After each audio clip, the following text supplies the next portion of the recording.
one of them, because I'll bet you every single parent in that community says, it's not my kid. All right, it is 5 to 5 on the panel. This might be our last one for the day. Still with schools, I guess. New Zealand parents want more life skills taught in school. This is a new survey of 500 Kiwi families undertaken by the Australian Scholarships Group and Melbourne's Monash University. They found that parents want a more holistic approach to education, moving away from academic and scholastic focus. Things like social skills, financial literacy, cyber safety, sex education and manners were all things mentioned in the survey as things that parents thought their children should be taught. In fact, 2/3 of parents believed it was the responsibility of teachers to teach these things. Do you agree, Mike? No. I'm horrified. The teachers have quite enough to do. I feel really sorry for two groups in society, policemen and teachers. Whenever anything goes wrong, they get responsibility. You've got to teach this in the school, or the cops have got to stop it. And I think that it's parental responsibility to teach things like manners. I can't see why that should be taught in schools. And the curriculum is getting bigger and bigger. And of course, we've got this problem of national standards, where teachers spend more and more time evaluating kids instead of teaching them. It's just nonsense. But surely we have to adjust our curriculum to work for, modern society. What about civics? You do, and I'm delighted to see the government include getting a driver's licence as an NECA credit. But the issue here is it's all very well for parents to say, well, I wish you'd teach my kid manners at school. Mike's right. Those things should be taught at home. All a school can do is extend those practices within its own environment. But if kids are being taught manners at school and go home and those learnings aren't continued, then that teaching is going to fail. And the primary function of schools is academic, whether these parents like it or not. That is the primary function of school, is academic.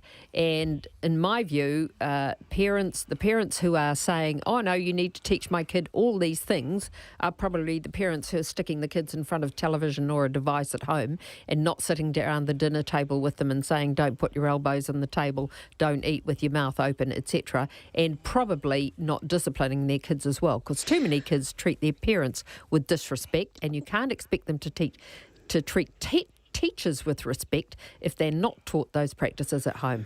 And I think there would be a lot of people that agree with you, Michelle. What about things, though, like financial abilities and civics, for example, the study of citizenship, how democracy works? I don't have a problem with that because I think that's legitimate learning, but social practices are not what school was set up for.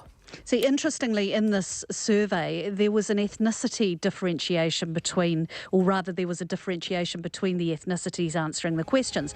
Asian parents wanted schools to handle the teaching of life skills more than non-Asian parents. So, what's right for one may not be right for another. And there we have to leave it for today. Thank you both. I can't believe we didn't have a scrap. I was hoping for a scrap. Have a great weekend. Thank you, Mike Williams, Michelle Bogue. A pleasure. It is 2 minutes to 5 on the panel. Jim Mora will be back with you it's 1 minute to 5. Jim will be back with you on Monday. And John Campbell is next with Checkpoint.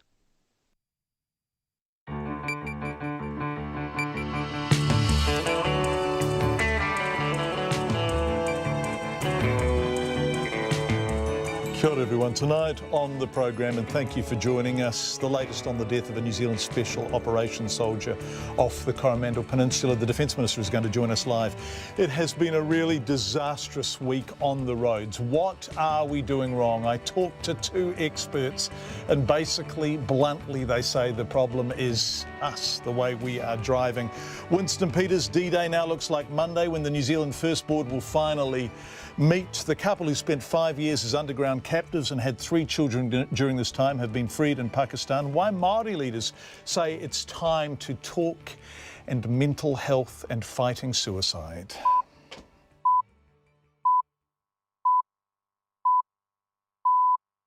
RNZ News at 5. Nisambula, good afternoon. Ko Katrina Batten tēnei. Monday is the day the New Zealand First Board and caucus will meet to decide whether to support National or Labour in government. New Zealand First MPs met at Parliament today to finalise the policy proposals and the likely costings that will be considered. Here's our political editor Jane Patterson. The New Zealand First leader says the board and caucus will hold a joint meeting on Monday and consider the deals put forward by Labour and National.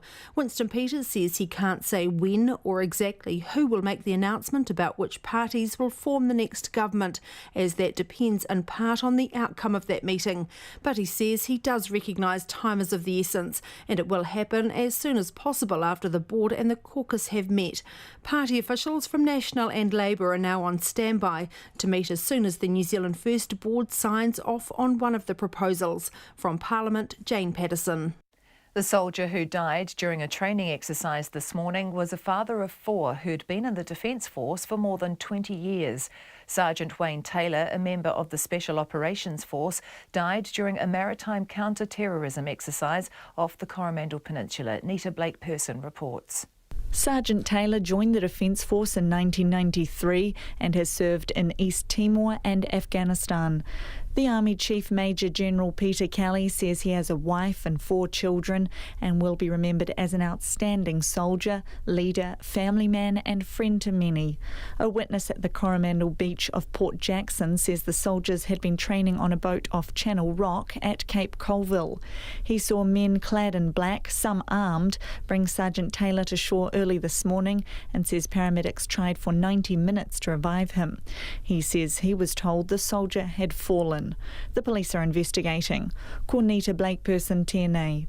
The Defence Force website describes the Special Operations Unit as a highly capable force under the direction of the Defence Chief and the government to preempt threats to this country. Victims of a multi-million-dollar Ponzi scheme say they're embarrassed their so-called friend fleeced them of their money. Shane Richard Scott has been sentenced in the High Court in Auckland to nearly 5 years in prison after pleading guilty to 27 charges brought by the Serious Fraud Office involving $5.4 million. The 60-year-old convinced friends to invest in high-return schemes such as the diamond trade, property, a New Caledonia chicken farm and deals in Thailand. Justice Gordon says Scott's 13 victims expressed deep regret at having trusted him. Some have lost their retirement savings and now struggle to make ends meet. They are hard-working people who will now have to continue working into retirement despite physical difficulties in doing so. Justice Gordon. Outside the courtroom, victims told RNZ News the 4-year, 8-month sentence is not long enough, but they're glad it's over. The family of a Taranaki man killed by his wife say they're disappointed but will accept the non-custodial sentence she's been given. Susan Mowat was today sentenced to 11 months home detention for the manslaughter of Bruce Mowat, who died 6 years ago. Mr Mowat's brother-in-law, Simon Harrison, told reporters outside the High Court in New Plymouth the family respected the parameters the court had to work in. Clearly, we knew that the sentence wasn't going to bring Bruce back after 6 long years, but I think it's fair to say that the family are a bit disappointed with the sentence. Simon Harrison. Mr Mowat died after he fell and hit his head on concrete steps outside the couple's Hawara home in July 2011 after returning home drunk early in the morning. In 2012, a coroner ruled it was an accidental death, but last year Susan Mowat admitted she pushed her husband. The former broadcaster Sean Plunkett has resigned from the board of the Broadcasting Standards Authority. It follows an urgent board meeting triggered by the outcry over a controversial Twitter post by Mr Plunkett about the disgraced Hollywood producer Harvey Weinstein. In the tweet, he asked anyone else feeling for Harvey Weinstein. In a statement just released, Mr Plunkett says he's chosen to resign in the interest of the smooth running of the authority. In the same statement, the board's chair, Peter Radich, says its members respect his decision to resign. It's 5:04.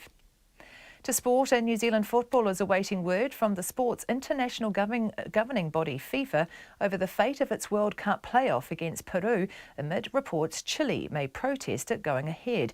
Our sports editor Stephen Hewson reports.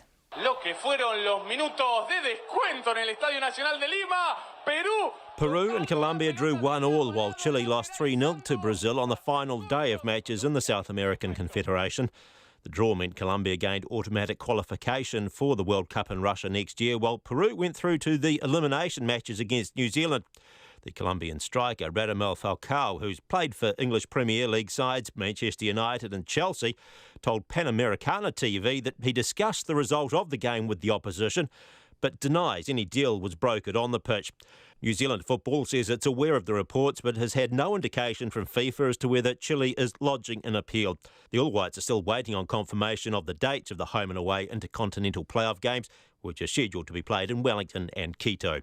This is Stephen Hewson. The New Zealand driver Brendan Hartley is in contention to compete at the American Formula One Grand Prix next week. The Red Bull-owned Toro Rosso Formula One team is yet to finalise their driver lineup for the race. The 27-year-old Hartley won at Le Mans with Porsche this year and is competing in the World Endurance Championship. The last New Zealander to compete in a Formula One race was Mike Thackwell in 1984. Hartley's also been linked to Indy cars, where he would drive alongside countryman Scott Dixon in Chip Ganassi racing. That's the news. Tonight on Nights, gearing up for the Nelson Arts Festival. We have a mixtape from the 90s dub merchants Unitone Hi-Fi. Country Life takes a tour of some of the nation's rural golf courses and looks at some woolly success stories.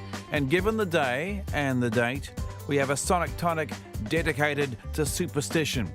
Unless New Zealand First decides to make an announcement after all. That'd be my luck.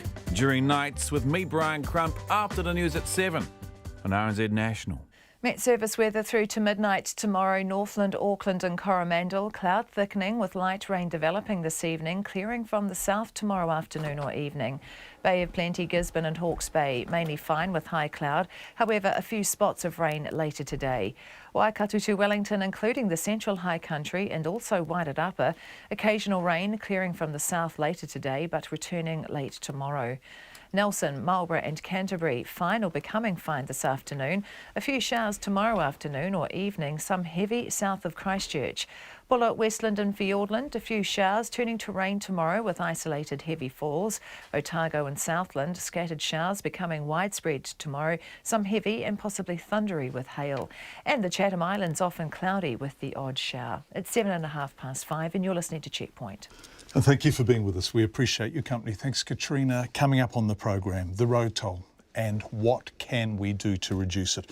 Also, D-Day for New Zealand First, the board and caucus getting together on Monday. We'll have the latest from our gallery on that. But first, a soldier who died during counter-terrorism training and an exercise off Coromandel Peninsula was a father of 4 who'd served in Afghanistan and East Timor. The Defence Minister, Mark Mitchell, is standing by to talk to us. But Wayne Taylor was part of a Special Operations Force training off Channel Rock this morning.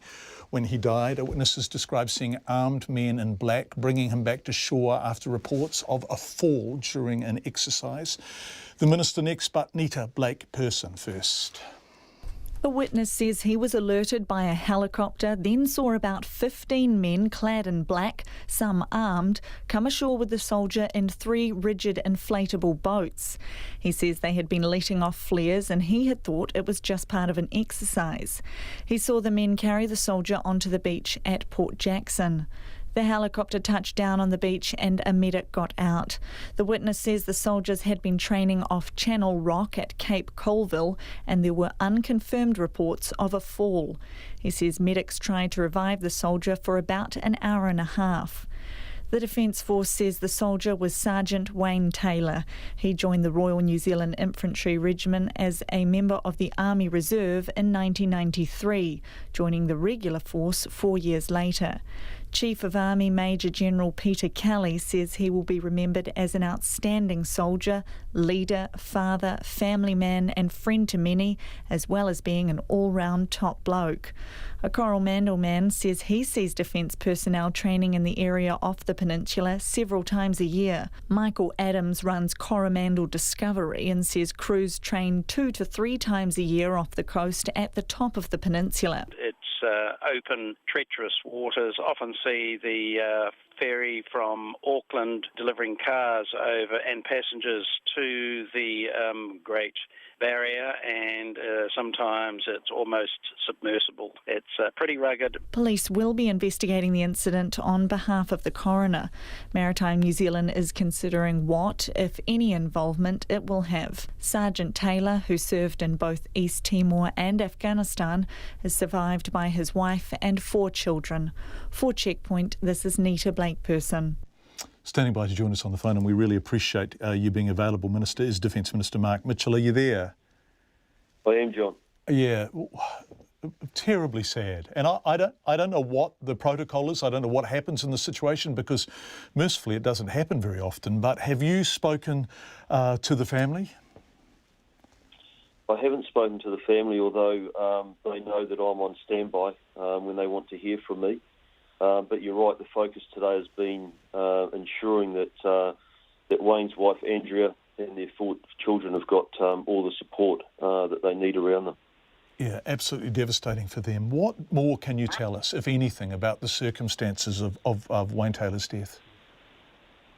I can't tell you much more than you already know, other than the fact that he was involved in a counter-terrorism exercise off the Coromandel Peninsula, and he has had a fall and ended up in the water. They've recovered him and obviously tried to resuscitate him, but that has proved unsuccessful. Can you tell me who the counter-terrorism exercise was with? Who was training here? Oh, it was just our own people. It was our own SAS personnel that were practicing and just training, going through maritime counter-terrorism measures.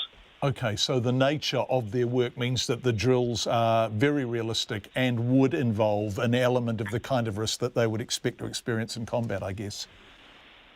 Well, they always try to create the scenarios that they operate, and they always try to create or get as close to the real situation as they can.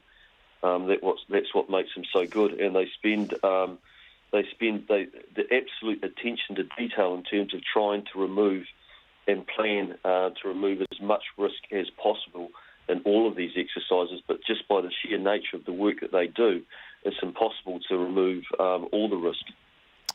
Wayne Taylor had served in East Timor and Afghanistan, as Nita reported, a highly experienced soldier. He is, and he's been a member of the SAS for 11 years, and actually that's a huge achievement in itself, because yes, it is. They're constantly tested, and they have to keep themselves at top peak physical condition, but also obviously they're renowned for their professionalism. Defence Minister Mark Mitchell, we appreciate you joining us. Sergeant Wayne Taylor, who died in those circumstances during a training exercise right off the tip of Coromandel earlier today. It's coming up to 30 minutes past 5. Thank you for being with us on Checkpoint. Let's go to Wellington. New Zealand will have to wait until next week to find out who's going to form the next government. Winston Peters confirmed the New Zealand First Board won't meet until Monday to consider proposals from both National and Labour after 5 days of intensive negotiations wrapped up last night. Party officials from National and Labour are now on standby to meet as soon as the New Zealand First Board signs off on one of the proposals. The party's caucus has been meeting at Parliament today to consider what a government led by National or by Labour might look like. Our political editor, Jane Patterson, filed this report. Right, look, we've worked overnight and early in the morning and with the objective of getting as much completed in terms of a summation both for the caucuses and the board's point of view. That includes doing the fiscals as far as we can go. And, Sporting a TGIF Thank God It's Friday tie, Winston Peters took a break from today's New Zealand First caucus meeting to brief the media about what will happen next. Members of the board will be, because of the time frame that takes a lot of work still to go, will be flying in on Sunday and early Monday morning for a joint caucus and board meeting on all day Monday. That's about the update, all the update I can give you at this point in time. Do you expect that board meeting to take a long time? Well, they're booked in for the night if we have to, but if we've done enough work, the consideration that happens on Monday should take far less than the time that we're involved with now. Winston Peters was asked how soon he would make an announcement after the board meeting was finished. Well, I hesitate to give you an answer to that question because it's extraordinarily difficult to meet timelines, particularly on this matter, that if you're jamming a timeline up against a public statement of a date when and you compromise the quality of your decision. Sure. That would not be a very good idea, but we know time's of the essence. What's the need we're going to find out the next government? The Labour leader Jacinda Ardern arrived at Parliament this morning with little to say. Can you confirm that you have a mandate from the caucus rather than having to take it to them with any deal? We have our own process which we'll be following, but actually overall I'd say this has been a good process that's been followed. Are you meeting with the Greens today? Morning. Any updates on anything? No. The Green Party's negotiating directly with Labour and will not see the agreement Labour's planning to strike with New Zealand First before signing off on its deal. Its 150 delegates came together via teleconference yesterday for an initial briefing, but its leader James Shaw said as of this morning a final deal with Labour had not been nailed down. There's still bits and pieces that we need to tidy up, but we've got through the bulk of it. So it's not completely... It's not concluded. So once it is signed off, that is the point at which you call the Executive Council? Yeah, that's right. So you're just in that last sort of phase? That's right. We're nearing the end stages, and at this point I think that, I don't foresee any great trouble.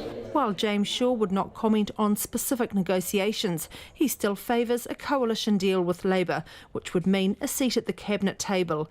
The risk, however, for smaller parties is that they are then unable to criticise any aspect of government policy. Our life is fraught with risk. And pretty much any scenario contains risks for the life of the party. But I think you've got to get above that as well. You've got to say, well, what are we trying to do here, right? We're trying to create some good for the country. It's not all about us. It's not all about the future of our party. It's actually about what's good for the country and what is the model of government that is going to best deliver on that. Labour's 20-member Executive Council, which includes representatives from the caucus, remains on standby and could come together to consider a deal at very short notice. The National Party says its board and caucus would be involved in the ratification process. Its senior whip, Jamie Lee Ross, says there's no caucus meeting scheduled for now, but when there is a need, either the leader Bill English or he as whip will call MPs together. From Parliament for Checkpoint, Jane Patterson. Now, it hasn't always been entirely clear when New Zealand First planned to make its decision, or indeed when they planned to make their decision, when the announcement on the decision would be, because obviously they're two quite separate things. But despite the country still being in the hands of a caretaker government, most people don't seem that concerned that a coalition or some variation of a coalition is a few days away at least. Who knows? Andrew McRae compiled this report on the fairly, not terribly worried mood of the nation. On the streets of Hamilton today, life just seemed to go on without a real government running the country. We still have a government. It's the civil service that make everything run. And so they're still there, still making everything run. Everything's still happening. I mean, the world hasn't ended. You go to all this trouble with all the voting and the whole process and everything, and then at the end of the day, on the night, it doesn't come as there's a government. We're still waiting after what? It was supposed to be announced today, wasn't it? But now we're going to wait until next week, probably. There's still all the government apparatus in place, isn't there? Most people were resigned to any delay. I reckon it's quite good, actually. Good old Winnie Peters for taking so long. He's got to have a good, hard think about it. It's for the people. It's just Winston being Winston, isn't it? He's got his time in the sun, and he's going to make the most of it. Pretty certain they already know who he's going to go with and what's going to happen, and everyone's getting ready behind the scenes, and Winston's just got part of his deal as, I'll announce it. I would have hoped that it had been already sorted out, but it is a bit of a pain that Winston does have all the power to decide what's going to happen with the next government. So, one man, though, wasn't so forgiving. You really want my view? Yeah. I don't give a shit about the delays, but I think giving Winston the balance of power is a pile of shit, because I don't agree with it. End of story. As far as I'm concerned, he should have been made to go into coalition with the party who had the most votes. Further north in Auckland, people also appear pretty relaxed or resigned to the waiting game. Pretty much what we all expected with Winston Peters involved, so no surprises, but no rush either. As long as we get a good one, that's all that counts. I think as long as they come out with a reasonable situation in the end, I think I'd be happy waiting.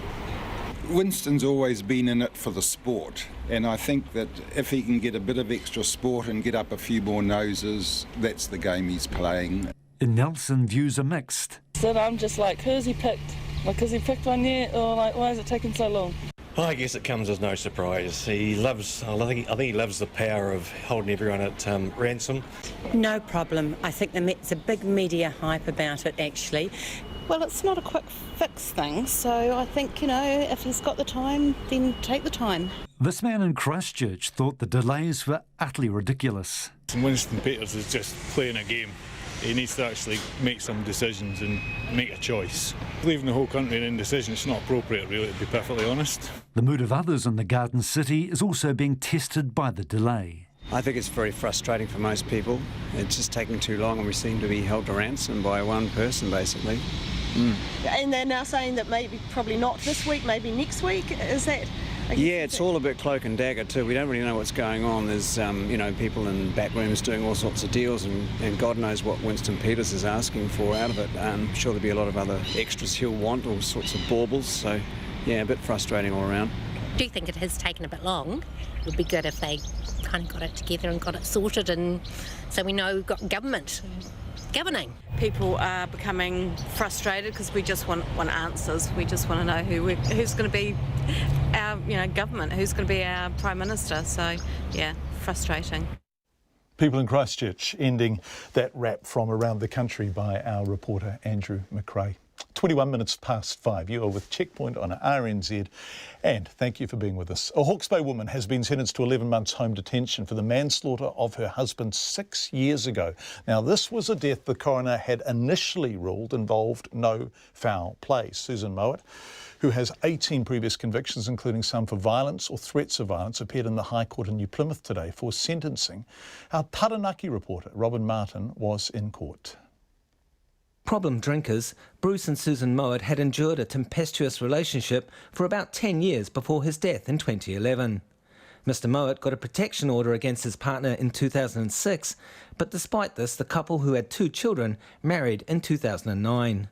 In July 2011, Bruce Mowat had been drinking heavily at a work function in Hawera and was dropped off home by colleagues at about 1 a.m. Justice Churchman told the court the couple then got into an argument. Mr Mowat went to the front door, having picked up the car keys, which you then grabbed back off him. Mr Mowat attempted to push his way back into the house, but you pushed him in response, and as a result, he fell backwards off the porch, striking his head. Mr Mowat, a former president of the Taranaki Alpine Club, died in Wellington Hospital 10 days later. In 2 police statements taken in 2011, Susan Mowat said her husband fell unassisted, and a 2012 coronial hearing ruled it was an accidental death. In August last year, she again denied any involvement, but in October admitted to pushing Mr Mowat. Her defence lawyer, Russell Fairbrother, told the court she had never intended to hurt her husband. Harm to her husband that night was not intended. The action of pushing him away so she could close the door so the household would remain peaceful and her daughter would continue sleeping was meant just as an action to free herself from a form of behaviour which she found as a breach of trust. Mr Fairbrother says Susan Mowat's eventual admission showed 2 things. One, it shows that the defendant has not been able to deny what happened. It has worried her continually. But 2, it is acceptance of her role in this death, and she has taken ownership of that, and she is prepared to accept the consequences. Mr Fairbrother wanted a sentence of supervision and community work, but prosecutor Justin Marinovich said while the Crown accepted Susan Mowat had not intended to kill her husband, the seriousness of the charge and the impact on his family had to be reflected in the sentence. He sought a sentence of 12 months home detention. In sentencing, Justice Churchman said the defendant's previous convictions and problems with alcohol were a concern. 17 of those convictions were acquired during the period of your relationship with the deceased. These convictions include a number relating to various forms of assault or threats. The PAC report identifies a connection between alcohol abuse and violence on your part. Justice Churchman ordered that Susan Mowat complete a rehabilitation program as part of her sentence and be subject to a supervision order for a year after the end of her home detention. Outside court, Mr Mowat's brother-in-law, Simon Harrison, said the family were disappointed with the sentence.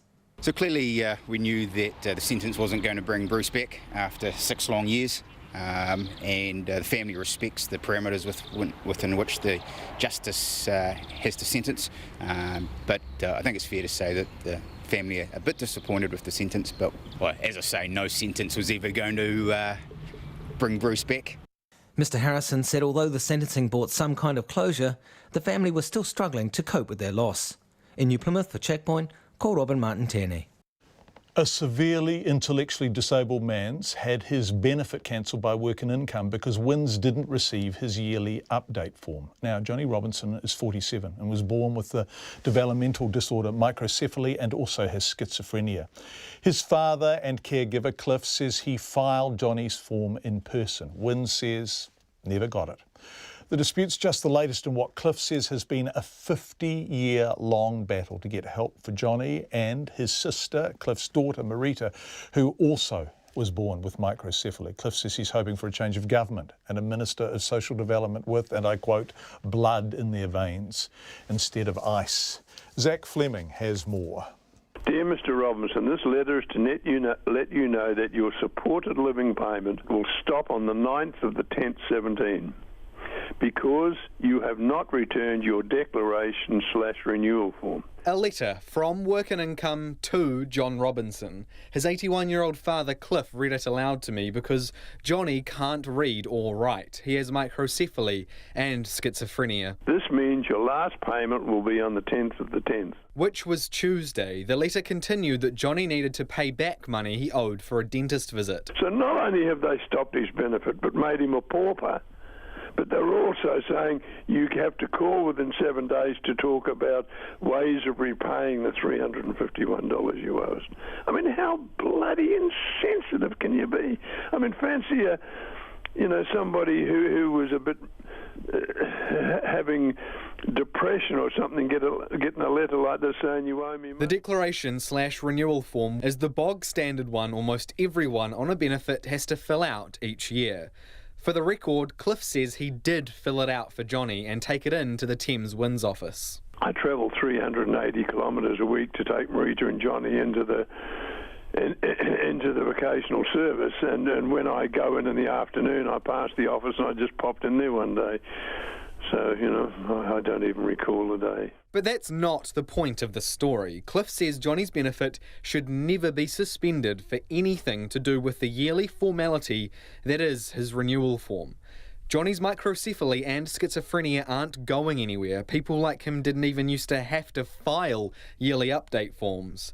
They were exempt until a review led by Dame Paula Rebstock. I don't know whether she believed that the age of miracles was here and that all become normal. I don't know. So now they are required to. Cliff says he does what's required. He went back to the Thames WINS office to ask, now what? After passing through the security checks, and there's all these blokes now, 3 of them at the door to make sure no bad people get in, and a woman said she'd investigated. And have you heard anything since then? No. Johnny's next payment is due on Tuesday. It'll just mean less food at the supermarket. But it's just not that the money's been stopped. It's the feeling that I'm Mr. Nobody. That the whole of the system of dealing with the less fortunate is one that we're beggars. We don't deserve to be helped. That's what hurts me more than anything. The Ministry of Social Development declined to be interviewed today, but its Waikato Regional Commissioner Te Rahia Papesh said in a statement that Johnny's benefit has been suspended, not cancelled, as a result of key information missing from his form. But she wouldn't say what key information is missing. She says the form is not to confirm Johnny's disability, but to confirm any changes in his circumstances. Cliff says even if the government won't budge, the entire debacle could have been avoided with a phone call. I mean, surely to goodness somebody could, with a bit of public spirit, to say, well, we can't leave John without money. What you going to do, go and sleep on the street? I mean, do they really don't care? Does the minister doesn't care? Does the whole system not care anymore? I mean, for goodness sake, when we get a new government, for goodness sake, give us a minister who has blood in their veins instead of ice water. Ms Papesh says Work and Income's contacted Cliff to try and get the missing key information. For Checkpoint, Zach Fleming.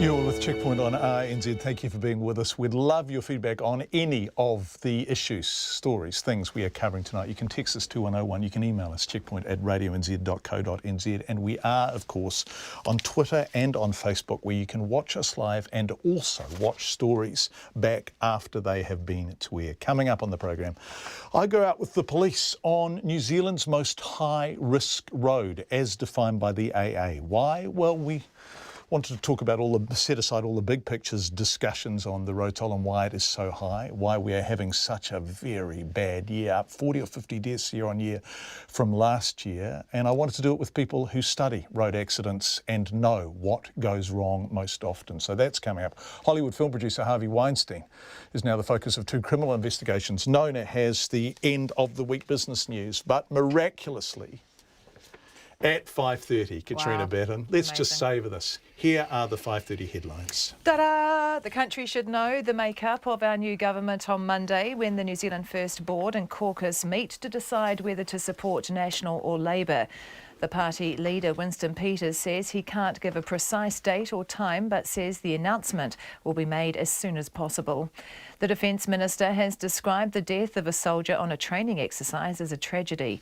Sergeant Wayne Taylor, a member of the Special Operations Force, died this morning during a maritime counter-terrorism exercise off the Coromandel Peninsula. Victims of a $5.4 million Ponzi scheme say they're embarrassed they lost their money to their so-called friend. They're not happy about the 5-year prison sentence handed down to 60-year-old Shane Richard Scott, who convinced them to invest in the diamond trade, property, deals brokered in Thailand and a New Caledonia chicken farm. The family of a Taranaki man killed by his wife say they're disappointed but will accept the non-custodial sentence she's been given. Susan Mowat was today sentenced to 11 months home detention for the manslaughter of Bruce Mowat. He died 6 years ago after he fell and hit his head on concrete steps outside the couple's Hawera home in 2011, and a coroner originally ruled his death was accidental. The number of people killed in wildfires sweeping Northern California has climbed to 31. Hundreds of people remain missing as 22 fires rampage across the state's famous wine country, battled by more than 8,000 firefighters.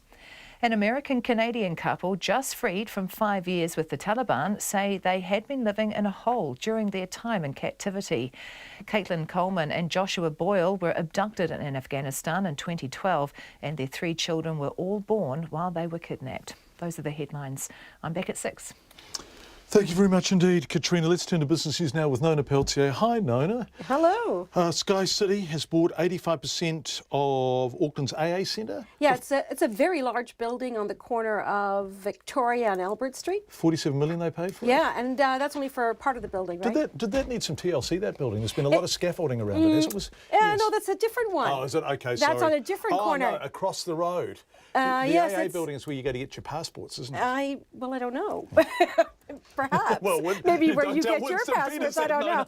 Don't tell Winston Peters. But anyways, this building has the back end of this building is a car park, and it opens onto Federal Street, which is really the premier street for Sky City. So for them to be able to get this building is a big deal, because it really does give them another piece of real estate on that important strip, which is Federal Street, which is where the entrance to the Sky Tower is, where their casinos are, their premium restaurants, the Grand Hotel. Well, and a couple of big stone throws away as the convention centre's going yes, in. that's actually the next corner. Yeah, they own a lot of prime real estate. Yeah, there, so they were pretty happy, I guess, to get even 85%. The other part of the building is owned by AA, and they bought it from a company called NPT, which is very happy to sell it, because that was a company that was the subject of a bit of a tussle, and saw the chair of the board basically voted out in favor of a new chair. That was the Kiwi property thing with Augusta and all that. Right. There was a battle earlier this year. So NPT has sold that. They have to still fix it up, but overall, it was a good thing for NPT. Their share price rose more than 3% to 59.5 cents. That's up by 2 cents. Sky City's share price, it wasn't as, it fell slightly, 3 cents, not much. That's to $3.71. Overall, our market rose to another record close, John. Just before you go, I want to ask you about Sir Stephen Tindall, because he's taking a year off from the Warehouse Board, is he? Yes, he's got other things to do. What is it? Well, he's actually also the chair of Team New Zealand, so he's going to spend some time working on the infrastructure around that whole America's Cup that's coming up, so we'll see what happens with that. Yeah, so he's taking a whole year off to do other things. And I guess he thinks the Warehouse is in good hands with their new chair, which is Joan Withers, and of course Nick Grayston, who joined the company about 18 months ago and has come up with a plan to turn that business around and do very well on the online business. So, right, so you told us about the market. The share market reached another record, did it? It did. It went up 0.3%, 21 points up to 8,089, and our dollar is still steady. It held on to its early gains. Remember, we talked yesterday. It seemed to rise for no particular reason. It hung on to those gains. 71.4 US cents, 91.1 Australian, and steady at 53.7. It will be fascinating to see what happens to the dollar next week after the New Zealand First Board meet. Actually, the bigger deal there is the US inflation data, which we're going to have later in the day, just saying. Spoil sport. Thanks, Nona Peltier. Have a great weekend. Thank you.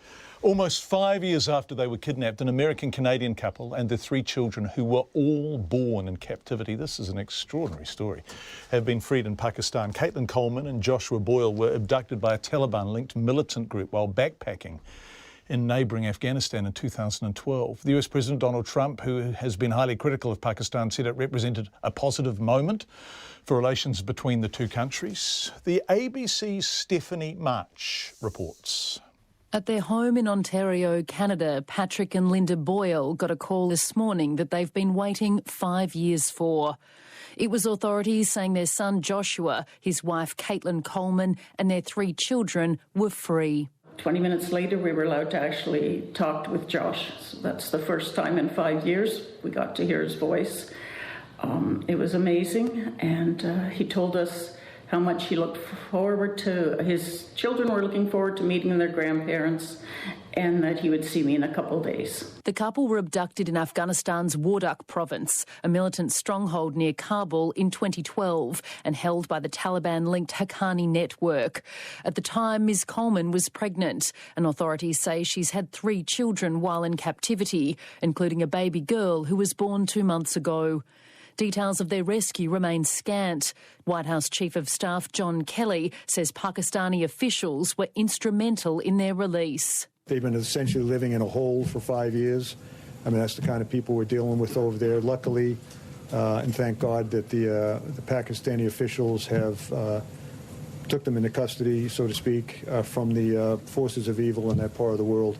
In August, Donald Trump lashed out at Islamabad for accepting billions of dollars in US aid while harbouring terrorist groups like the Haqqani network. Today, instead, he said thank you. The Pakistani government's cooperation is a sign that it is honouring America's wish that it do more to provide security in the region. And I want to thank the Pakistani government. I want to thank Pakistan. They worked very hard on this, and I believe they're starting to respect the United States again. South Asia expert Michael Kugelman from the Wilson Centre says the timing of the rescue is important, with US Defence Secretary James Mattis and Secretary of State Rex Tillerson expected to visit Pakistan in coming days. But he says it falls short of America's request for Islamabad to crack down on all terror groups within its borders. So I think that the Pakistanis wanted to try to appease American unhappiness with the Pakistanis by doing something that would be seen as a good thing, which it was. I think they wanted to do something that would fall far short of what the Americans would want Pakistan to do, and that's to actually declare war, so to speak, on the Haqqani network, the Afghan Taliban, the groups that were holding these hostages captive. It's Michael Kugelman ending that report from Stephanie March in Washington. It's coming up to 21 minutes to 6. The American film producer Harvey Weinstein is now the focus of 2 criminal investigations. Both New York and London police are looking into allegations of sexual assault against Weinstein, and the actress Rose McGowan, who's been outspoken about Weinstein's behaviour, now says he raped her. The allegations from others continue to pile up, with Weinstein now being accused of by more than 30 women of sexual misconduct, including a number of A-list actresses. CNN's Jason Carell's been speaking to Hollywood pundits about the allegations. I'm not doing okay. You're not trying. I gotta get help, guys. You know what? We all make mistakes. Second chance, I hope. Okay? No problem. Thanks, guys. And you know what? I've always been loyal to you guys. I've been a good guy. Harvey Weinstein now asking for a second chance. This as another prominent actress has come forward, alleging she too was victimized by Weinstein. Kate Beckinsale, who is now 44, posted her experience on Instagram, saying when she was 17, she was invited to a hotel to meet with Weinstein. I was incredibly naive and young, and it did not cross my mind that this older, unattractive man would expect me to have any sexual interest in him. After declining alcohol and announcing that I had school in the morning, I left uneasy but unscathed. Beckinsale says years after the alleged incident, she continued to reject Weinstein's advances, and as a result, she says her career suffered. Beckinsale's fate is the reason why Hollywood insiders say so many kept quiet for so long. They say for a time, Weinstein could make or break anyone. You couldn't work in Hollywood and not know the stories and the reputation. Take Gwyneth Paltrow. She came from a lineage Hollywood family, and in the 1990s, she was dating Brad Pitt. But that didn't allegedly stop Weinstein. Paltrow told the New York Times Weinstein made sexual advances toward her when she was 22. Pitt, she says, confronted Weinstein. Paltrow continued to work with him, winning an Academy Award for Shakespeare in Love under his then company, Miramax. Pitt also worked with Weinstein for years in films like Inglourious Bastards and Killing Them Softly. Why? Even a Brad Pitt at the point as when he was a marquee star, to stand up and say, I'm not going to work with Harvey Weinstein would be damaging to his career. A-lister Ben Affleck now facing questions about what he knew about Weinstein. Weinstein was key to Affleck's rise to fame and cast him in Good Will Hunting and Reindeer Games. Affleck released a statement saying, what can I do to make sure this doesn't happen to others? Actress Rose McGowan suggested in tweets that Affleck did know about Weinstein and that she had told him about her experience with him. Affleck's spokesperson did not return our calls. This is a situation of power and influence and fear of reprisal. The casting couch, not a new concept. Actress Jane Fonda says she found out about Weinstein about a year ago, and she's ashamed she did not speak out. It has happened to me. It has. I only met Harvey when I was old, and Harvey goes for young because that's more vulnerable, you know, but it's very, very common. That was Jane Fonda ending that report from CNN. Home again. Victims of a $5.4 million Ponzi scheme say they feel deeply embarrassed. They were duped by a man who claimed he was their friend. 60-year-old Shane Richard Scott has been sentenced to nearly 5 years in prison after previously pleading guilty to 27 charges brought by the Serious Fraud Office. Laura Tupou has been at the High Court in Auckland. Scott's victims weren't high flyers. He sought them out in his neighbourhood, befriending them at local rugby clubs and at bars, convincing them to invest in high-return schemes. Justice Gordon said some had invested hundreds of thousands of dollars, selling off assets to be part of the scheme. She said they expressed deep regret at having trusted him, and the emotional impact on their families has been great. Some have lost their retirement savings and now struggle to make ends meet. They are hard-working people who will now have to continue working into retirement despite physical difficulties in doing so. Courtroom 4 was full, including some of Scott's 13 victims, there to witness the fate of the man who some say ruined their lives. His offending began in 2001, and for the next 13 years he financially rinsed friends and associates.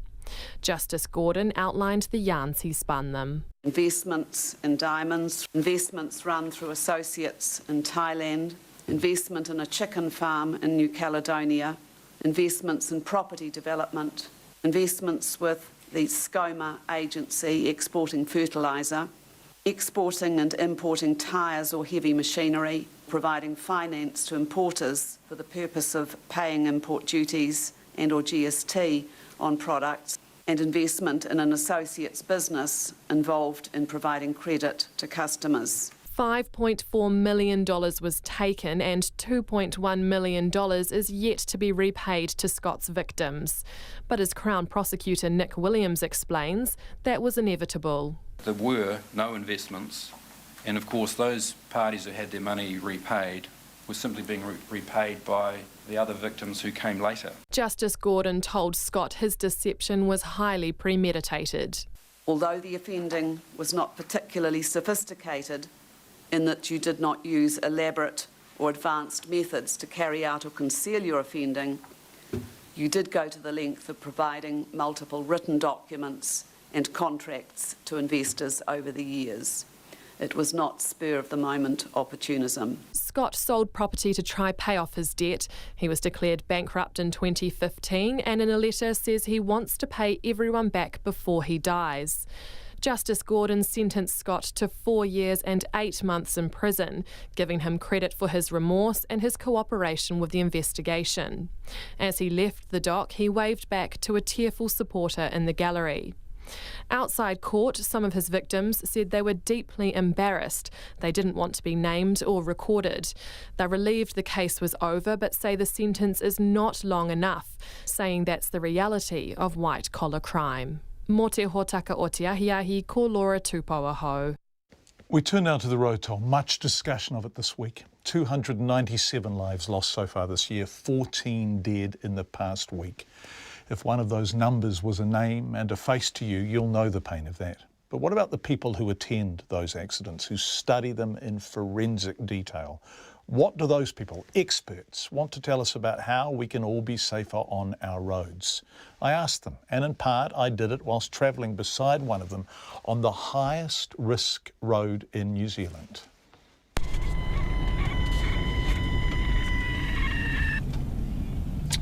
Right, so this vehicle is doing 66 in a 50k area, and we're well inside the urban area, and we just passed two little kids on their push bikes, so I need to have a chat to this person.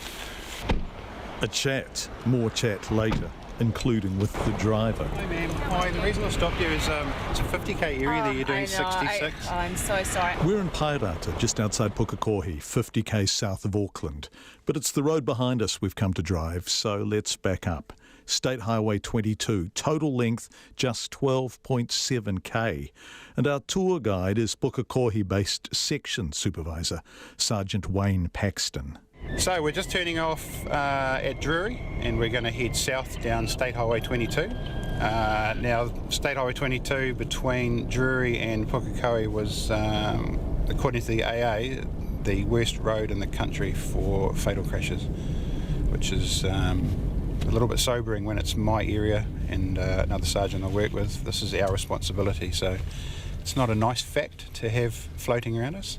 More people have died on other roads, but what the AA identified were risk factors. And if you're listening in other parts of the country, you will know the type of road. Just outside a city, a rural landscape, trees, narrow shoulders in places, but with high traffic volumes and a mixture of confident locals and visitors who are more familiar with urban environments and who see the open spaces and think, yippee, and put their foot down. The radar in our unmarked police car is singing like a kettle. Have you attended serious crashes out here? Right here, as we're passing through, not that long, I think it was last year, a member of the public was dropped off on the side of the road to walk across to the glass houses there and was struck by a car and died instantly. This is Sergeant Wayne Paxton's patch. He knows it forensically, a kind of topography of death. There's a few more sites, especially one coming up around the corner on our right-hand side, where probably the worst event that I've ever been to, where 5 young people were coming back from Auckland late at night. The driver was either texting or talking on his phone, and as he's come around the corner at very excessive speeds, he's lost control, and the car's basically launched and hit the pine trees up on the right-hand side, which I'll show you shortly. He remembers them all, the details, the names, the places, because when you arrive at the scene, when you see it, when you cover the bodies, when you have to tell the families, a mum, a dad, you do remember that. He can still picture it. So halfway up this row of pine trees is where the car connected and then it's come to land and caught alight. So 4 people passed away in flames in that vehicle, and the other one was spat out the back window. I always thought cops would somehow know how to deal with that stuff. And they do, but sometimes only just.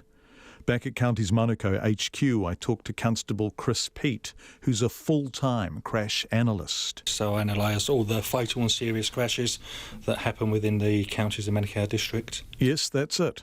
Chris Peat's professional life is fatal and serious crashes. And you've got your phone on the chair beside us because you're on call?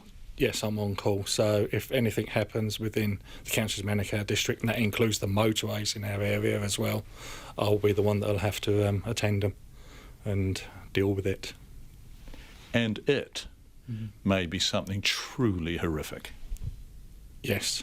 If you ever feel indestructible as a driver, Chris Peat can tell you you're not. On Monday morning, he was holding that phone when, in Otara, 15-year-old Morocco Thai drove a stolen car into a tree. I'd actually only taken over the on-call for 5 minutes at 6 o'clock in the morning when I got called to it. So I'd just literally taken over to be the on-call member and received the call to attend it. And you get there and there's a 15-year-old boy who's dead. Yes. I suppose that's one of the worst parts when you go to these crashes and you actually look at them. My daughter's 15. Chris Peat's had 22 years of seeing how people die in their cars. The first fatal I dealt with was back in 1995. And so I ask him what the most frequent causes are. What is the single factor most likely to have gone wrong? The person driving the car. Now, obviously some crashes truly are blameless. And in others, the victim wasn't the cause. Another car was responsible, or a pedestrian a driver had swerved to avoid. But more than any other single factor, a man who analyses serious and fatal crashes for a living can tell you it's the person behind the wheel most likely to be at fault. So, driver error. Okay, George Roger, HTF. What's your name? My name's Andrew. If he hadn't been so overwhelmed by the impertinence of my question, he would have told me the rest. My name's Andrew Iton and I'm a constable at Pukekohe. And so what are you doing here? We're just looking after the roads, really. We're making sure that they're nice and safe. People are, driving like they should be, obeying the road rules, got their seatbelts on. Andrew was working a lunchtime checkpoint in Pukekohe. Seatbelts, yes, people are still not wearing them. Cell phones, yes, people are still using them in cars. We'd go through a day shift and, might see 20 or 30 at least just from one car, from one patrol car, and then there's people are on them all the time. Then you're off duty, you see them all the time. And if you ask Andrew, Wayne, Chris, people who watch our driving, they'd say, put your phones down, put your seatbelts on. Be considerate. If you're not overtaking, get out of the overtaking lane. And if you're going too fast, slow down, and not only when you see the cop car you're about to overtake. Just pick it up here. So he's coming up behind us now is someone who's just realised that we're police officers, so they've slowed right down. They got up to 98 then. So she's just realised that who she was passing. So 98k she was up to behind us. In an 80k zone? In an 80k zone, yep. And to her credit, as she passed us, she did have the good grace to look seriously sprung. Which brings us back to where we started. Right, so this vehicle is doing 66 in a 50k area. We pull over, she pulls over. And what follows is sort of unexpectedly civilised. Hi ma'am, hi, the reason I stopped you is it's a 50k area that you're doing 66. I'm so sorry. I was on a work call on my hands-free. Okay, yeah. It's obviously with the road toll increasing at the moment and just there's little kids that were walking up the road just up from you. So. It's the kids that make her understand. They were little and on two-wheelers they looked in uncertain control of, and she's a local. I'm embarrassed and I've probably just had a kick in the bum, and I think, what I was saying to the policeman here was, I think they do an amazing job. It was completely my fault. And I think sometimes as drivers we get complacent, especially in our local area. But this is also where policing and public opinion do clash. It's the issuing of tickets.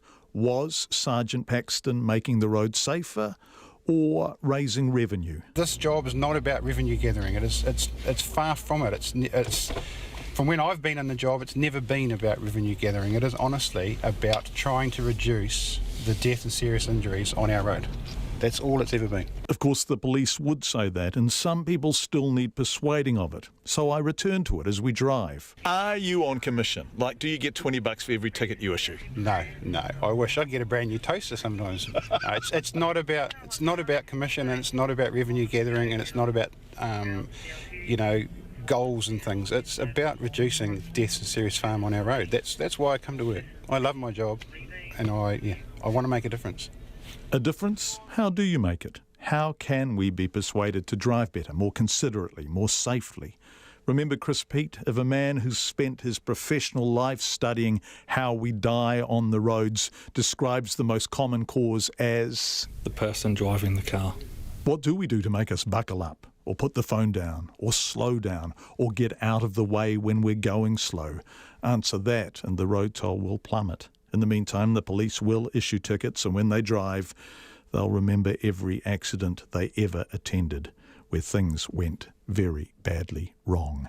This next corner here,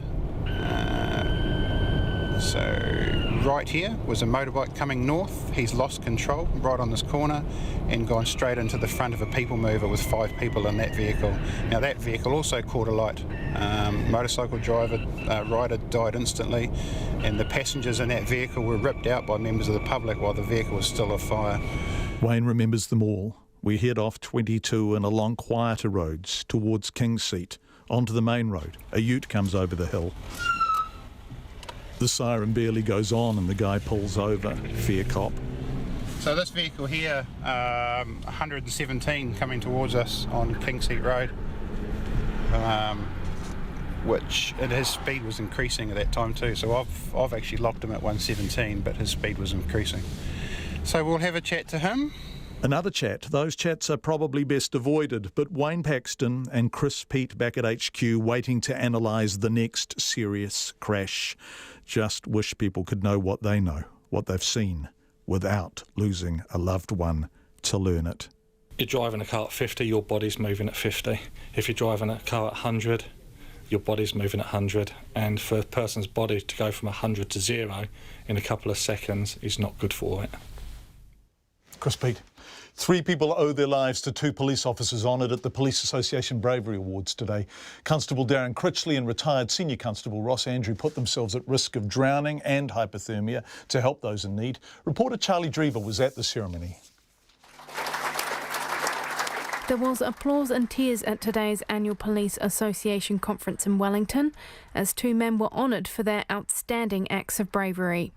On December 14th last year, Constable Darren Critchley had finished work and had picked up his son from school when he heard that several people were in trouble at 90 Mile Beach.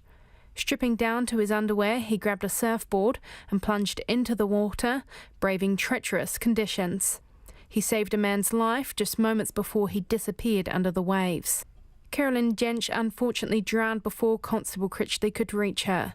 Mr. Critchley previously attended another drowning at the same spot. My heart goes out to Carolyn's family and also to Jared Liness's family, who were there 2 years before another tragic day where the family lost their son. Just shows you how fragile life can be. Mr. Critchley says during his 25 years as a police officer, he's had a range of experiences, including having his shield set alight while working as a riot cop.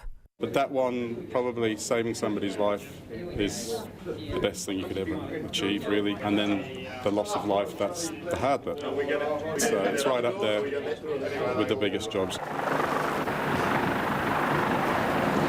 On the 8th of July last year, retired Senior Constable Ross Andrew went above and beyond the call of duty when he used a rope to make his way down a steep ravine at the scene of a serious crash in the Manawatu Gorge. He then waded through rising water before bringing a woman to shore and giving her his protective vest. He then dragged the driver out of the partially crashed cab and protected him from the wind and rain until a helicopter arrived an hour later.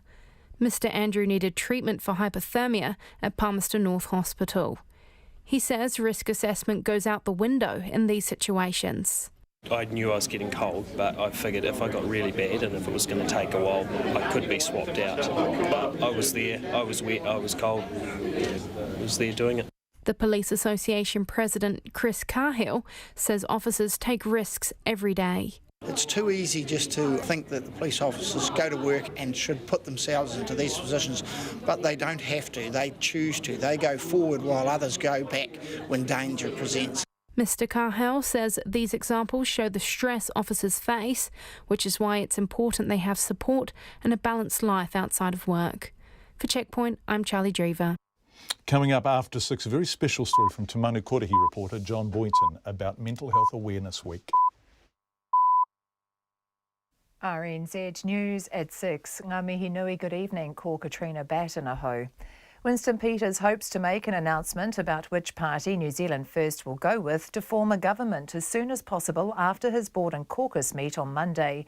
The party's MPs met at Parliament today to finalise the policy proposals and the likely costings that will be considered. Mr Peters says the joint meeting of the board and caucus will consider the deals put forward by Labour International. He was asked how soon after an announcement could be expected. Well, I hesitate to give you an answer to that question because it's extraordinarily difficult to meet timelines, particularly on this matter, that if you're jamming a timeline up against a public statement of a date when, and you compromise the quality of your decision. Sure. That would not be a very good idea, but we know time's of the essence. Winston Peters, party officials from National and Labour are now on standby to meet as soon as the New Zealand First Board signs off on one of the proposals. The Defence Minister says a soldier who died during a training exercise off the Coromandel Peninsula was unable to be resuscitated after he fell into the sea. Sergeant Wayne Taylor, a member of the Special Operations Force, died this morning. The Minister, Mark Mitchell, says such exercises imitate the real-life situations the soldiers are preparing for as best as is possible. He says Sergeant Taylor's death is a tragedy. That he was involved in a counter-terrorism exercise off the Coromandel Peninsula, and he has had a fall and ended up in the water. They've recovered him and obviously tried to resuscitate him, but that has proved unsuccessful. Mark Mitchell says Sergeant Taylor is survived by his wife Andrea and 4 children. He joined the Defence Force in 1993 and has served in East Timor and Afghanistan. The death toll from the wildfires in Northern California has now reached 31, making it the deadliest week of fires in the state's history. The fires have already destroyed almost 4,000 homes and buildings in communities north of San Francisco. The latest town to be threatened is Calistoga, where the 5,000 residents have been told to leave. New evacuations have also been ordered for parts of Santa Rosa, the largest city in the wine-producing region, and Geyserville, a town of 800 people. Sonoma County Sheriff Rob Giordano says officials are still investigating hundreds of reports of people missing in the chaos of mass evacuations during the week, and recovery teams will start conducting targeted searches. We will do everything in our power to locate all of the missing people, and I promise you that we will handle the remains with care and get them returned to their loved ones. Sheriff Rob Giordano. Fire officials say the fires are now burning over almost 800 square kilometres, and hot, dry winds are expected to return at the weekend. The family of a Taranaki man killed by his wife say they're disappointed with the non-custodial sentence given to her today, but they accept the court's decision. Susan Mowat was sentenced to 11 months home detention for the manslaughter of Bruce Mowat when she appeared in the High Court in New Plymouth. Robin Martin was there. Bruce Mowat's brother-in-law, Simon Harrison, says the family is disappointed by the sentence, but no amount of punishment is going to bring him back. Mr Mowat died when he fell and hit his head on concrete steps outside the couple's Hawera home in July 2011, after returning home drunk about 1 o'clock in the morning. In 2012, a coroner ruled it was an accidental death, but last year Susan Mowat admitted to the police that she had pushed her husband. As part of her sentence, she will have to undergo drug and alcohol rehabilitation. Ko Robin Martin Tēnei. Schools in Christchurch have been hit by a spate of loudspeaker thefts over the school holidays. Between them, St Albans, Merrin and Rāwhiti School have had 34 speakers stolen. Rafiti's principal, Liz Ware, says she understands the thieves steal the loudspeakers to attach them to bicycles and play music loudly. She says this is the second time speakers have been stolen this year, and each time it cost the school about $10,000 to replace them and repair the building. Each time this happens, there's probably about a $5,000 to $7,000 cost to replace the speakers, plus we have to repair the damage to the building, because they're not just cutting a speaker down, they're wrenching them off our building and it's damaging our actual structure. Liz Ware says some of the speakers stolen from her school were fire alarm speakers, which are useless to the thieves but essential to the school. A colony of more than 18,000 pairs of Adelie penguins in Antarctica has suffered a catastrophic breeding season. Just 2 chicks have survived. Scientists say an unusually extensive sea ice late in the summer is being blamed because the penguins had to travel further for food and their chicks starved to death waiting for their return. It's 6:05.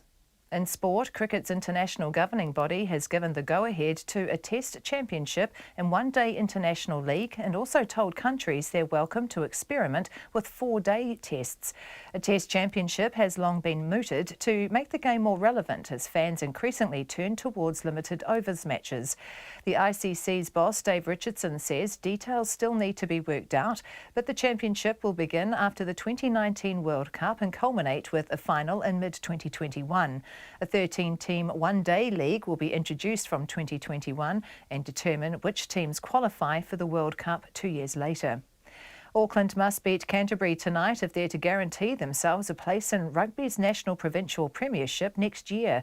Auckland are currently second to last in the Premiership, just 2 points ahead of Waikato going into the final round of matches this weekend. A win tonight at Eden Park for Auckland would mean Waikato, who play Bay of Plenty tomorrow, would be relegated. Should Canterbury win, however, it leaves the door open for Waikato to leapfrog Auckland.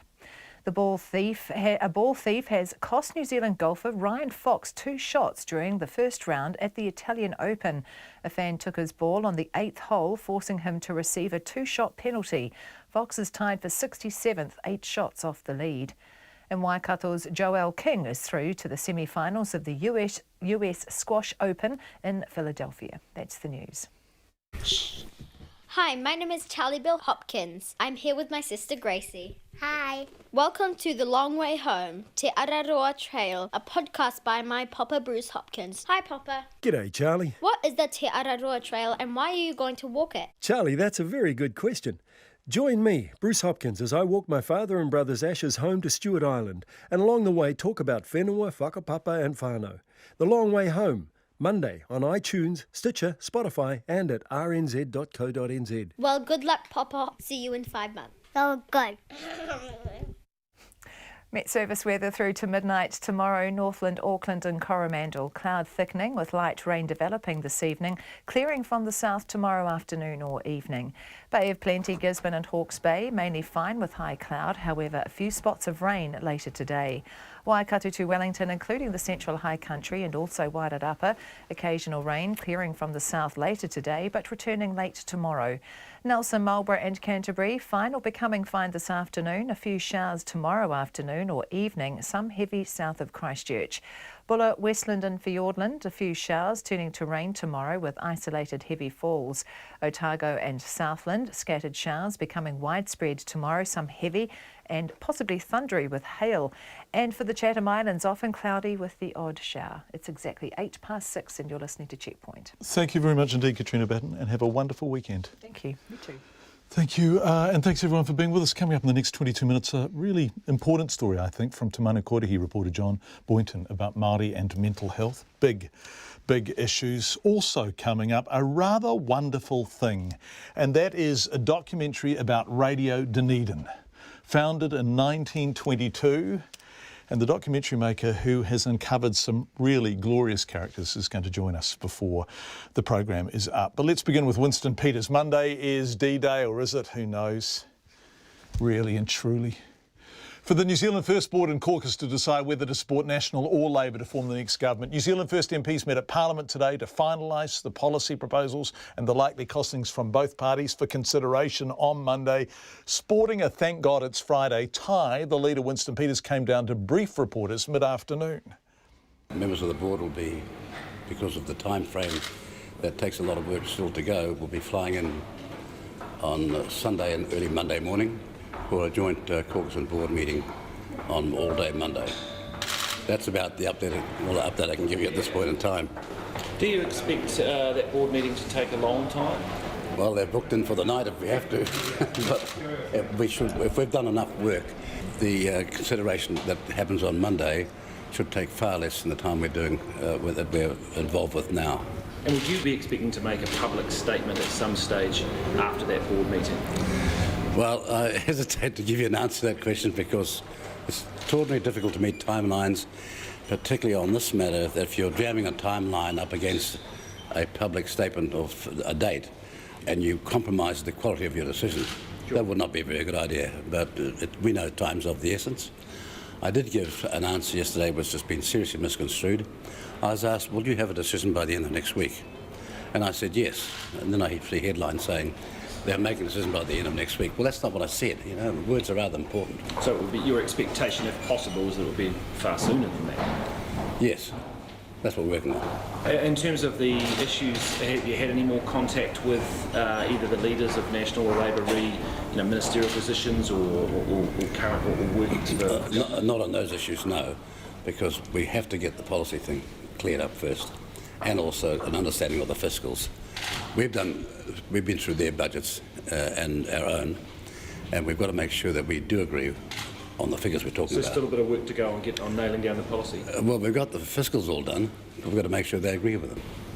So you expect to go back to them via phone, if need be, in the next day or so? Well, I would think there's going to be constant communications as items are delivered to members of their organisations who can answer the question. We don't expect the leader to be able to answer all of them, or for that matter, the Minister of Finance to be able to answer all of them. But no more face-to-face meetings? Not proposed at the moment, no. Are you staying in Wellington all weekend, or are you going to go home? Well, we're doing this, with modern communications, doesn't matter where you are. So just to be clear, the board will aim to have a full-day meeting on Monday? Yes. And it would be your intention to, at some point, after that, to be making a public... I'm just trying to get a sense of how it works. Do you, make a public statement ahead of any joint statements, or how does it work in terms of the Governor-General and that sort of thing? Well, it depends on what our decision is. That's the problem. That's the reason why I can't answer the question. Is the onus on you to make a public statement first before there's any other statement from any other party? Well, that depends on what the conclusion we come to. If you extrapolate, I'm not going to say it because it'll be misinterpreted as well. Sure. But I cannot foreclose on what the board and the party will decide by saying I'm going to do this on a certain time and be making a statement with the subject in mind. I can't answer that question. Winston Peters talking at Parliament this afternoon. Party officials from National and Labour are now on standby to meet as soon as the New Zealand First Board signs off on one of the proposals, which, as you heard, won't be earlier than Monday. If the incoming government's looking for ways to help remote and deprived parts of Aotearoa, it might want to take a look at a small Maori forestry company in Northland. Tai Tokoro Forests Limited started with a government loan 30 years ago. And according to the economists at Burl, it's a regional development success story. Lois Williams reports. A modest celebration in Whangarei this morning marked 3 decades and a bountiful harvest for Tai Tokoro Forests. It all began in 1986 when the then Labour government agreed to advance mortgage finance to grow trees on marginal Maori land in the north. The owners of 14 blocks scattered across the region set up a company and got planting. The chair, Rawson Wright of Ngati Whātua, says it was a bold move and one that hadn't been tried before. I think it was brilliant. Just the agreement to come together and do something collectively. And since then it's been managed quite professionally, in my view, the company, and it's going to have a good outcome. That outcome looks like this: 4,300 hectares of forest planted in pines, an income of $236 million in log sales, a net profit of $73 million, $61 million of that paid back to the government and about $10 million to the Māori landowners. But over the 30 years, the Māori owners have also had land rentals from the company and paid rates to local councils. Their overall income will be $27 million, and the forests created the equivalent of 29 full-time jobs over the lifetime of the scheme. Land that was marginal and useless for anything else was made productive, and landowners as shareholders gained skills not just in forestry but in business. The secretary of the company from day one has been Warwick Sires, a whangare chartered accountant. He says Tai Tokido Forests has also been a pretty good deal for the taxpayer. Because it hasn't cost the taxpayer anything. It was a very successful scheme. The Crown has had a return on its money of just under 4%, which in today's market is most acceptable. They will be getting repaid $61 million for having lent us $31 million. Warwick Sire says it was touch and go at times over the company's 30-year history. The national government in the 90s saw risk in the scheme and refused a planned expansion, but it did agree to limit the company's liability to the value of its assets, preventing technical insolvency at one point. The company was formed for just one rotation. That's one 30-year generation of pines, but it has set the landowners up with the roads and the infrastructure they need for the future. Most will plant again, and while the company will wind up, the collaboration continues in the Tai Tokido Maori Forestry Collective, made up of 10 Maori land entities. The chair of the Ngāti Forestry Trust, Peter Tipene, says the challenge now for many Maori landowners is to find the capital to plant, or in Ngāti case, to replant. So far, our Tai Tokido Māori Forestry Collective has got up to 53,000 hectares, which is a huge foundation in which to provide any potential investor with certainty of supply. But at the moment, we're all in the same boat in that we don't have the capital. The chair, Rawson Wright, says just 20,000 hectares would create an economic forestry company. He says his challenge to the government is to scrutinise the Burl report on Tai Tokido forests and use the scheme as a model for a bigger and better one. For Checkpoint, Lois Williams. 16 minutes past 6. A group of Māori rangatahi have a message and they want you, all of us, to hear it. The young Māori leaders, many of whom grew up together in Rotorua, have united in calling for New Zealanders to talk about mental health and suicide. Together they've created a really moving video, Time to Talk, to coincide with Mental Health Awareness Week. It was posted on Facebook on Monday and has since been viewed by more than 100,000 Facebook users. Te Mana Kōrehi reporter John Boynton has more.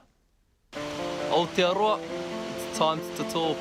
Their voices cut through the silence, the stigma of mental health issues in our country, and the importance of communication. The gentle guitar strums of 660's Purple building underneath them. We are so rich in culture and the people here are just absolutely awesome. We love to talk about what makes us great. But for such a great country, there's a lot being left unsaid. Te Mahara Swanson Hall is a 19-year-old commerce and Māori student at Victoria University in Wellington. While sitting in one of her classes, she thought about Mental Health Awareness Week and the issues affecting her community in Rotorua. One of the boys from another high school committed suicide at the start of last year, and that really hit home for a lot of us because I think no matter which high school we went to, we all knew him. So that was something that sparked the motivation for me to actually put something together. She wrote the script, enlisted the help of young Māori social influencers to voice it, and put it together with the help of friend Finn Carroll.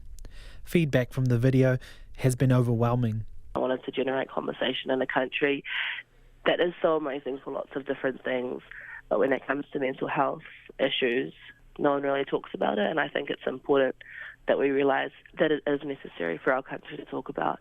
Otherwise, we wouldn't have such shocking statistics that we do. New Zealand has the highest youth suicide rate per capita in the developed world, and our most recent annual suicide toll was the worst on record, 606 people. we want everyone to realise that mental health doesn't have a particular face or a look. It can affect anyone, even those who seem the most put together. That's Jordan Teriu, Otago University student and a friend of Te Mahara's. She was depressed when studying at high school and says she didn't know who to turn to, as depression had never been discussed within her whānau. When you go through depression or a mental health illness, it's very hard to try and speak up because half the time people don't actually understand how they feel or understand why they're feeling like that. With a better understanding of depression, Jordan felt she could help others facing the same struggle. if I could go through something, so dark and be able to find support and friends or family, no matter how big or small, maybe I could try and be that same network for other people. And I think that's actually what got me out of it. She's had young people from around the Motu sharing their stories with her after watching the video. Suicide and depression are becoming serious topics that need to be talked about. And so many people have messaged saying, I've been through this has touched me like this, and I'm, sharing the love around. Kuratea Broughton was another friend from Rotorua Te Mahara called upon to be a part of her project. He wanted to highlight 29% of youth that experience mental health issues each year. He lost one of his friends to suicide, and the death was a challenging time for the community. How would you describe him? Just someone who you could not picture anything like that happening. So, yeah, it just really sort of opened my eyes to the fact that anyone could have a problem and may have a problem even if they seem fine. Kuratea has moved away from home to Auckland to study biomedical science. He says it's a time in a young person's life that can be difficult and encourages his peers to look out for their mates and check in to see if they're okay. This doesn't take much to say hello to someone that you know. It doesn't take anything out of your day, but it makes someone's day and, make sure that someone knows that people are there and people care for them. It's time to talk. It's time to talk. It's time to talk. It's time to talk. Time to talk. Time to talk. So it's time to talk now. O te hōtaka o te ahiahi nei, ko John Boynton aho. Really important story, that one, we think. And if you would like to share it with people, it is available on Checkpoint's Facebook page, or it will be in the not-too-distant future. Now, just before 5:30, we told you about Johnny Robinson, a severely intellectually disabled man with microcephaly and schizophrenia. If you were listening, you will remember the story. He had his benefits suspended because Work and Income said he didn't file his yearly review form correctly. His dad was outraged and said so in no uncertain terms. Well, we can happily inform you that since that story went to air, the Ministry of Social Development has been in touch to inform us Johnny's benefit has been reinstated. Radio Dunedin next, but it is now officially the most deadly week of fires in California's history. The death toll from the fires in the northern part of the state has climbed to 31. They've already destroyed almost 4,000 homes and buildings and communities north of San Francisco, and they're still burning. Some of the state's most historic and iconic tourist sites have been completely evacuated as the fires edge closer. CNN's Dan Simon is in the region and sent this report. Across California, more than 8,000 firefighters are working round the clock to battle multiple blazes raging out of control. More than 190,000 acres have burned, at least 3,500 structures destroyed, as 22 wildfires burn across the state, some with little to no containment. This is one of the biggest, most serious, and it's not over. Sheriff's Office, evacuation advisory. Northern California is bearing the brunt of the damage. Evacuations have been ordered for several parts of the wine country, including the counties of Napa and Sonoma. Mandatory evacuations were ordered for the entire city of Calistoga. Your presence in Calistoga is not welcome if you are not a first responder. Your choice to stay, and there have been very few of them, is a distraction to our first responders. If you're trying to visit Calistoga, you are not welcome. Together, the fires span roughly 265 square miles, nearly 4 times the size of Washington, D.C. In the city of Santa Rosa, entire neighborhoods have been reduced to ashes. There's no words. It's a nightmare. It's a real-life nightmare. The fires swept through so quickly here, residents say they didn't have time to grab even the most basic belongings. I didn't grab anything really, like a laptop right sitting there and stuff that's easy to grab, and I just took off. Seconds could have made difference between life and death, so there was no waiting. Many residents lost everything. That part of our life is gone. That's what hurts the most. It's been 4 days since the fires began, but officials warn that conditions could still worsen. Low humidity and dry conditions in the area are further complicating the battle to contain the multiple blazes. But the biggest concern, winds. Forecasters warn that winds could reach 30 miles per hour and could climb even higher on Friday to 60 miles per hour, spreading the flames and making battling the fires even tougher for already fatigued firefighters. Dan Simon. Right, this is the story behind New Zealand's longest running radio station, Radio Dunedin. It's a documentary that tells the story of the volunteer announcers who launched the station 95 years ago, back in 1922. Want to buy some soft teddy bears? The white, the ones that have got clothes on. May I ask what for? Lindsay, I was wondering if anyone out there had an electric cake mixer for sale, please. It's the oldest radio station in New Zealand. It wasn't the first to start, but it's, as the BBC said once, it's the longest lived. Radio Dunedin consistently is at the top of, or very near the top of the polls. If they said they were going to be anywhere, there would be a crowd. We could give away a trip to Vanuatu and have no one show up these days. They've got three iconic broadcasters. A very good morning to you, Prime Minister. And today we're featuring Blondie. They're an American rock band founded by singer Debbie Harry. 4 couples to join me at 12:30. That's when we all start dining. We used to have a bit of a laugh at Radio Dunedin. A good laugh, you know, at how this radio station survived. It's time for... Radio Dunedin weather. Yeah. Radio Dunedin opens tonight in Auckland. Documentary director Grant Findlay is with me, sitting beside me in the studio now. And G-Dog, it's so great to have you here because you and I have travelled the world together, bro, and just done wonderful things. Yeah, but I always thought you'd amount to something magnificent. And a documentary maker. Grant used to be a cameraman on Campbell Live, a brilliant cameraman. Yeah. And where did the idea come from to make this? Well, when you move to Dunedin, your mind is just freed creatively because you've actually got time to sit and think about things. So right on my doorstep, so to speak, was this amazing station. And Dunedin already feels like you've stepped back, you know, a couple of years in time. Whereas Radio Dunedin is just like this amazing station that feels like it's a time capsule of a bygone era. And it's just, you know, real community radio with passionate volunteer announcers, and it's just, it's a great station. Yeah, and it looks absolutely charming. And the thing is, it looks completely without any kind of pretension. So did you just fly on the wall? How did you shoot? Yeah, well, I mean, pretty much because we had absolutely no money behind us, I just thought, hey, this is a great story. I've just got to start filming.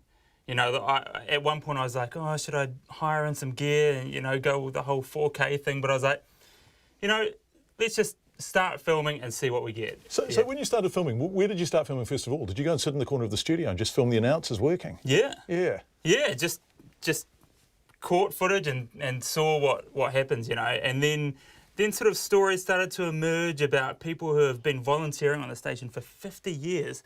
Like, you know, some people don't work that long, you know. It's like 50 years volunteering on a station, a community station like that. It's just mind-blowing. And then you started going out. So you started with the centre and then kind of went out to the listeners, the stories, the old stalwarts, the longest living, I guess. Yeah. And what are the characters like? My favourite part are the listeners. They're just, I mean, like the announcers, they're just so passionate for the station. Like John and Alva Williamson, they're sitting there. They've got 9 radios around their house tuned to Radio Dunedin. You know, so it's like surround sound. You turn up, like, it's amazing. Yeah. So yeah, they're just totally. And the reason it rates so well is because it's a community station and people want to listen. Yeah. To, you know, their own backyard stuff. You know, people want to hear themselves. Yeah. They want to hear their stories and their lives, their voices. And I fear that, you know, throughout New Zealand, we've lost that a little bit. You know, you lose the community stations with all the networking and stuff, you know, from the bigger centres, you know. This is still true to... We got to... this is so wonderful. What was your budget? What was your total budget for this documentary? Nothing. We just started filming and, you know, everyone, I've just called in favours. We had Sarah Rowan cut it, who I used to work with on Campbell Live. My mate Ryan Ingalls, who... I've known for years. So did Sarah and Ryan, everyone worked for free? Yeah. What a thing of joy. Yeah, like the people on the station, we just did it out of passion, you know. We thought, there's something here, there's a story to tell, let's just do it. Yeah. And so people should see this, shouldn't we? Should see it for the sheer joy of supporting you and supporting Radio Dunedin and everyone. So how do we see it? If we want to see it, it's in 3 nights in Auckland. Yep, we've got 3 nights in Auckland. At the Rialto, right? Yep, Rialto Newmarket, and and then we're still continuing our run in Dunedin, yeah. Is it? And what sort of It's been going off in Dunedin. It's great, yeah. I'm so it's great. They delighted. love it.